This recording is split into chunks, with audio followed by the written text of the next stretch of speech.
aqui para conversar com você justamente aí essa questão. A gente estava falando agora há pouco no outro programa, no Estoque, falando aí da Coreia do Sul e dos Estados Unidos, que dispararam aí 8 mísseis balísticos aí em resposta à Coreia do Norte.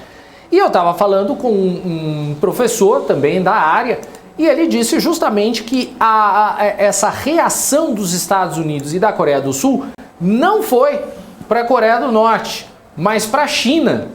Queria saber se você concorda com essa afirmação do professor. Bom, a gente tem nesse cenário do Extremo Oriente uma região muito conturbada pelo aumento das tensões e até de uma corrida armamentista naval que tem ocorrido nos últimos anos na região. E quais são as peças dessas tensões? De um lado, a China e a Coreia do Norte, e de outro, a Coreia do Sul, o Japão, os Estados Unidos. Então, tudo o que acontece em um desses blocos tem um efeito também muito forte nos outros. Nesses últimos dias, é muito mais uma disputa envolvendo as duas Coreias. Houve ali na semana passada uma série de manobras militares conjuntas dos Estados Unidos com a Coreia do Sul. Isso gerou uma resposta militar da Coreia do Norte. Agora tem essa resposta, a resposta norte-coreana, e por aí vai, né? E a gente acaba preso nesse círculo vicioso. Em última análise, sim, tudo diz respeito a uma China mais poderosa, mais influente, mais assertiva também nas suas reivindicações territoriais. Mas a Coreia do Norte, embora seja uma aliada chinesa, é um país bastante autônomo no seu processo decisório e que muitas vezes age de determinadas maneiras que acaba prejudicando a própria China, né, a sua grande patrona, né, protetora na região. Maravilha. Ô, Rodrigo, prazer falar contigo, meu caro. É o seguinte... Na realidade é Maurício. Maurício, é que eu li Rodrigo aqui no... Rodrigo é o irmão dele. Olha, ser confundido com um dos grandes astros do cinema brasileiro não é... É que eu li Rodrigo, o pessoal botou no chat aqui, me desculpa, Maurício. Ô, Maurício... Acontece com bastante frequência. Você é mais bonito que ele. Olha só. Deixa eu te falar uma coisa. Em relação a esse conflito geopolítico, me preocupa muito uma escalada. O presidente Biden, acho que você deve ter acompanhado uma resposta que ele deu que nem a jornalista esperava.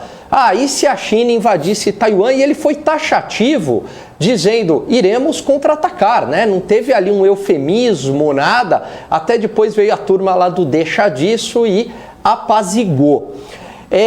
Como é que você está vendo toda essa escalada? E eu vejo que os Estados Unidos têm muita responsabilidade na escalada do tom e se é possível algum tipo de conflito da China invadir Taiwan, ou existem umas ilhas próximas do Japão e próximo ali da Filipinas também, né, de ter ou Ilha Salomão também, de ter algum tipo de conflito ali. Quais são as consequências disso?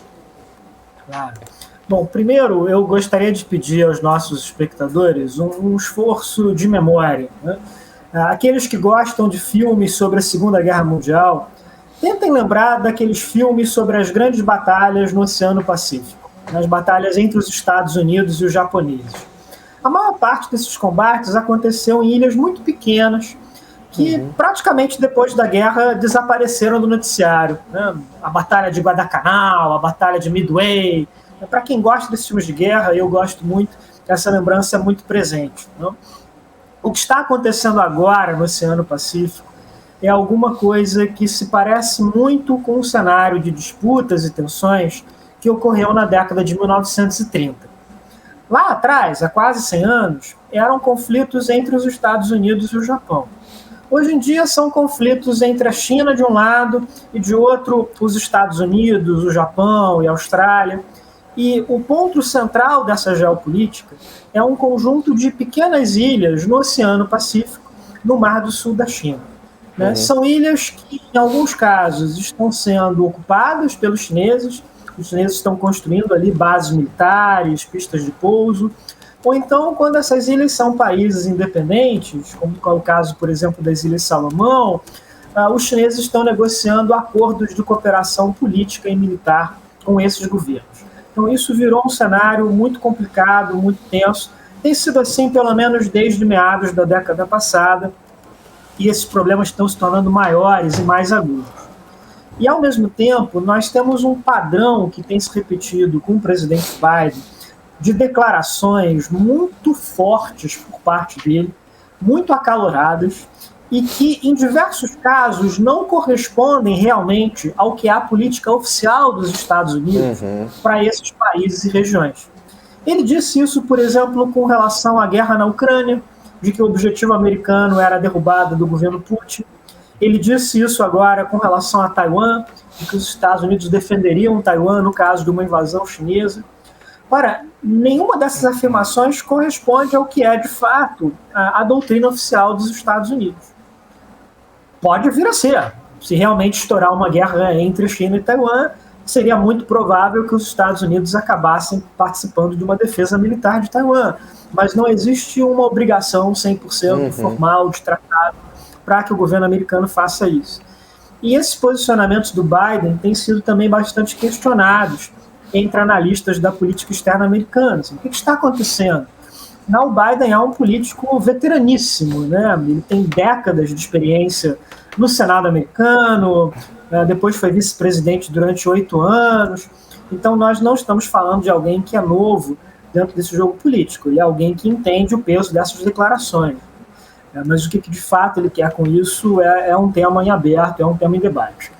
Com relação à China e Taiwan, a posição oficial chinesa continua a ser a de que essa reunificação da ilha com o resto da China seria algo para ocorrer de maneira pacífica por meio de negociações políticas. Então, hoje, agora, neste momento, não há realmente a possibilidade de uma guerra entre a China e Taiwan. Mas daqui a 2 anos, daqui a 5 anos, ou a 10, um cenário como esse que nós estamos vendo envolvendo Rússia e Ucrânia é perfeitamente verossímil, envolvendo também China e Taiwan. Eu diria que até muito mais provável do que a guerra na Ucrânia, como a gente tem visto nos últimos meses.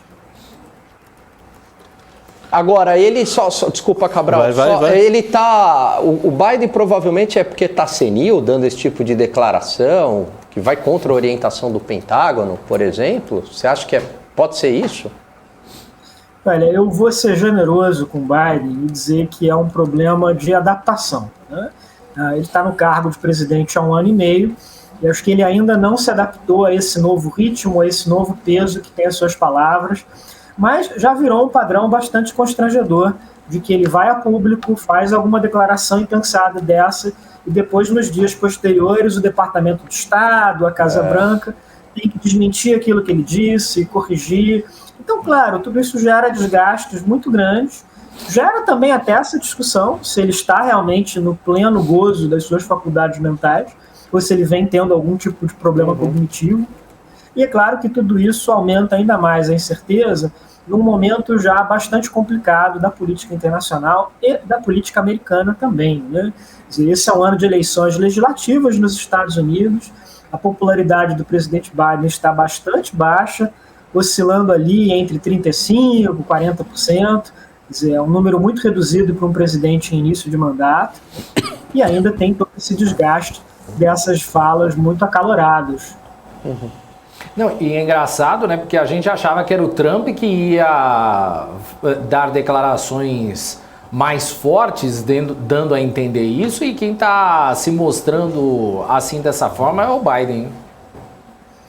Talvez tenha virado o novo normal da política americana, né? Esse tipo de declaração explosiva para mobilizar os eleitores, para gerar um debate, né? Mas eu acredito que é muito mais ainda uma dificuldade de ajuste, né, do governo americano. E vamos lembrar também que agora, nesta semana, o presidente Biden é um anfitrião da Cúpula das Américas. É a primeira vez que a cúpula acontece desde 2018, então é um momento muito importante na relação dos Estados Unidos com os países da América Latina e vai marcar, inclusive, o primeiro encontro pessoal entre Biden e Bolsonaro. Então também é uma semana para a gente acompanhar com bastante atenção. Por falar em Biden, Bolsonaro e Cúpula das Américas, eu quero dar 2 passos atrás para chegar na Cúpula das Américas. Eu como, sei lá, não estudioso, eu como quem acompanha a guerra e etc., não como um PhD do assunto, está se percebendo uma polarização econômica também na guerra. Você vê Estados Unidos e Europa de um lado, Rússia, meio China do outro, Índia atendendo a China. Então aquele nosso grande papo de globalização está meio rachado nesse atual momento, junho de 22. E uma das coisas que vários estudiosos estão dizendo é que quem pode se dar bem nesse conflito é a América, principalmente Latina, focado mais ainda do Sul. Pelo fato, não se meteu na guerra, não arrumou confusão, não brigou com ninguém, tem comida batendo cabeça aqui para vender para o mundo. Então você acha que essa aproximação do Biden em abril, dizendo que a Colômbia é uma parte importante da OTAN, é um membro importante, diminuindo restrições com a Venezuela, fazendo questão de Bolsonaro ir, sem guerra eu tenho certeza que ele não estava nem aí para Bolsonaro, é uma tentativa de dominar mais essa região antes que o chinês chegue? É a doutrina Monroe sendo colocado em prática, o que o Cabral perguntou? América para os americanos. Né? Isso. Acho que tem muito a ver com isso. Vamos dizer, qual é o cenário com que os Estados Unidos se defrontam hoje? É uma guerra no leste europeu de consequências globais e um esforço do governo dos Estados Unidos de mobilizar mais a opinião pública na América Latina, na África e na Ásia para uma posição mais crítica contra a Rússia, o que é algo que os americanos ainda não conseguiram. Então, essa necessidade faz com que o governo Biden fique muito mais simpático a um país como o Brasil e a um presidente como o Bolsonaro. Até agora, não tinha havido nenhum encontro pessoal entre Biden e Bolsonaro, né? Uma relação que vinha sendo muito abalada por divergências grandes entre os dois, principalmente na questão envolvendo o meio ambiente, do desmatamento da Amazônia, né? Mas, de repente, com a guerra, esse interlocutor um tanto incômodo para o Biden, que era o Bolsonaro, virou alguém importante. É relevante para o Biden, nesse momento, estar reunido com o presidente Bolsonaro, trazer o governo brasileiro para essa coalizão contra a Rússia. E, somado a esse fato, digamos, mais global, tem o cenário na América Latina. O governo Biden preparou muito mal a cúpula das Américas. Houve uma série de discrepâncias, de discordâncias grandes entre o governo Biden e os regimes autoritários da esquerda latino-americana, em Cuba, Nicarágua e Venezuela. E o governo Biden disse no primeiro momento que elas não seriam convocadas, não seriam convidadas para a cúpula, e isso provocou uma reação de governos da esquerda democrática da América Latina, particularmente do México, né, que é um país importantíssimo para os Estados Unidos, pela vizinhança, pela questão da imigração. Então, toda a preparação dessa cúpula ficou muito confusa, muito turbulenta, e há o risco dela ser um evento muito esvaziado. Então, isso também acabou beneficiando o presidente Bolsonaro, né, e o governo brasileiro, tornando o seu cacife mais alto para participar dessa cúpula. Então, é uma reunião importante, acho que é uma oportunidade para o Biden e para o Bolsonaro acertarem pelo menos alguns dos seus ponteiros, e, embora eles discordem de muitas coisas, eles têm muitos pontos em comum, e o principal deles é essa preocupação com uma presença chinesa cada vez mais constante na América Latina, principalmente no que diz respeito à economia, ao comércio e aos investimentos. Então, se nós olharmos a América Latina hoje como um todo, o México, a América Central e o Caribe continuam ainda muito mais atrelados à economia americana. Os Estados Unidos, que esses países e regiões fazem o seu comércio exterior, é para lá que correm as suas correntes migratórias e por aí vai.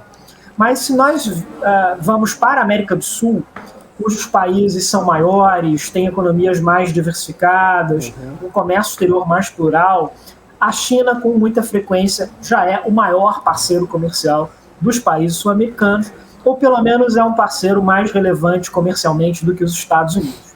Então é isso que acontece com o Brasil, com a Argentina, com a Colômbia, e a China tem se tornado também cada vez mais ativa em atrair para o seu grande projeto político da nova Rota da Seda, né, esse projeto de investimentos globais e infraestrutura, cada vez mais países da América Latina. Então hoje nós já temos aí uns 20 países latino-americanos que fazem parte desse projeto, incluindo a Argentina, que anunciou a adesão algumas semanas antes do início da guerra na Ucrânia. Perfeito, então. Fechou. Maurício, obrigado pela participação aqui no Marketing. Um grande abraço para você. Fecha a porta, não deixa o outro programa entrar, não. A gente fica com ele até 4 horas, vai. Maravilhoso. Sempre uma aula. Eu que agradeço. Sempre um prazer, sempre aprendo muito conversando com vocês e acho que esse bom humor, essa animação, eles são cada vez mais importantes para a gente lidar com o mundo de hoje, né, que está muito difícil, muitas vezes brutal. Então, estou sempre aqui à disposição e vamos renovar sempre essa conversa. Isso aí, obrigado. Isso aí.